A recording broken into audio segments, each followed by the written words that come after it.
மக்கள் நீதி மய்யம் கட்சியின் நிர்வாக குழு மற்றும் செயற்குழு உறுப்பினர்களின் ஆலோசனைக் கூட்டம் சென்னை ஆழ்வார்பேட்டையில் உள்ள மக்கள் நீதி மய்யம் கட்சியின் தலைமை அலுவலகத்தில் அக்கட்சியின் தலைவர் கமல்ஹாசன் தலைமையில் நடைபெறுகிறது. விவரங்களை செய்தியாளர் முனாஃப் வழங்கிட கேட்கலாம். முனாஃப், வணக்கம். இதுகுறித்தான மேலும் விவரங்களை சொல்லலாம். மக்கள் நீதி மய்ய கட்சியின் சார்பில் 2026 தமிழ்நாடு சட்டமன்ற தேர்தலை முன்னிட்டு நிர்வாக குழு மற்றும் செயற்குழு உறுப்பினர்களின் ஆலோசனை கூட்டம் சென்னை ஆழ்வார்பேட்டையில் உள்ள மக்கள் நீதி மய்ய கட்சியின் தலைமை அலுவலகத்தில் கட்சியின் தலைவர் கமலஹாசன் தலைமையில் நடைபெறுகிறது.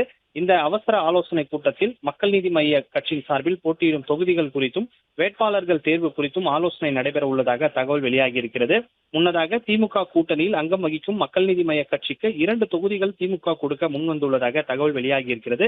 அதற்கான முதற்கட்ட பேச்சுவார்த்தை சென்னை அண்ணா அறிவாலயத்தில் நடைபெற்றது. ஏற்கனவே 12க்கும் மேற்பட்ட தொகுதிகள் அடங்கிய உத்தேச பட்டியலை திமுக தலைமை இடத்தில் மக்கள் நீதி மய்ய கட்சியின் பேச்சுவார்த்தை குழுவினர் கொடுத்துள்ளதாக தெரிவித்துள்ள நிலையில் திமுக 2 தொகுதிகள் கொடுக்க முன்வந்துள்ளதாக தெரிவிக்கப்பட்டிருக்கிறது. மக்கள் நீதி மய்ய கட்சியை பொறுத்தவரை கடந்த 2024 நாடாளுமன்ற தேர்தலில் திமுக கூட்டணியில் இணைந்தது. அதற்காக அக்கட்சியின் தலைவர் கமலஹாசனுக்கு ராஜ்யசபா சீட் வழங்கப்பட்டது. வரும் சட்டமன்ற தேர்தலில் முதல் முறையாக திமுக கூட்டணியில் மக்கள் நீதி மய்யம் கட்சி போட்டியிடுகிறது. அக்கட்சிக்கு சென்னை வேளச்சேரி அதே போல கோவை தெற்கு ஆகிய 2 தொகுதிகள் ஒதுக்கப்படும் என்று திமுக தரப்பில் தகவல் வெளியாகி இருக்கிறது.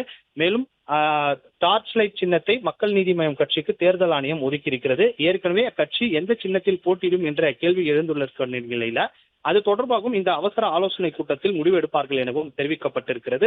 அவசர ஆலோசனை கூட்டத்தின் போது மக்கள் நீதி மய்ய கட்சியினுடைய தலைவர் கமலஹாசன் பல்வேறு ஆலோசனைகளை வழங்க இருப்பதாகவும் கூறப்படுகிறது. மக்கள் நீதி மய்ய கட்சியின் சார்பில் போட்டியிடும் தொகுதிகள் குறித்தும் வேட்பாளர் தேர்வு குறித்தும் இந்த ஆலோசனை கூட்டத்தில் முக்கிய முடிவுகள் எடுப்பார்கள் என்று தெரிவிக்கப்பட்டிருக்கிறது. திமுக கூட்டணியில் அங்கம் வகிக்கூடிய மக்கள் நீதி மய்ய கட்சியின் 2 தொகுதிகள் திமுக கொடுக்க முன்வந்துள்ளதாக தகவல் கிடைக்கப்பட்டிருக்கிறது. 12 தொகுதிக்கும் மேற்பட்ட உத்தேச பட்டியல் திமுக தலைமையிடத்தில் மக்கள் நீதி மய்ய கட்சி குழுவினர் பேச்சுவார்த்தை குழுவினர் கொடுத்திருக்கிறார்கள். திமுக 2 தொகுதிகள் மட்டுமே கொடுக்க முன்வந்திருக்கிறது. அதில் குறிப்பாக சென்னை வேளச்சேரி தொகுதி அதே போல கோவை தெற்கு ஆகிய 2 தொகுதிகள் ஒதுக்கப்படும் என்று திமுக தரப்பில் தகவல் தெரிவிக்கப்பட்டிருக்கிறது. இந்த நிலையில இந்த அவசர ஆலோசனை கூட்டத்தில் கட்சியினுடைய தலைவர் கமலஹாசன் தலைமையில் நடைபெறுகிறது. தமிழ்நாடு சட்டமன்ற தேர்தலை முன்னிட்டு நிர்வாக குழு மற்றும் செயற்குழு உறுப்பினர்களுக்கான ஆலோசனை கூட்டம் நடைபெற இருக்கிறது.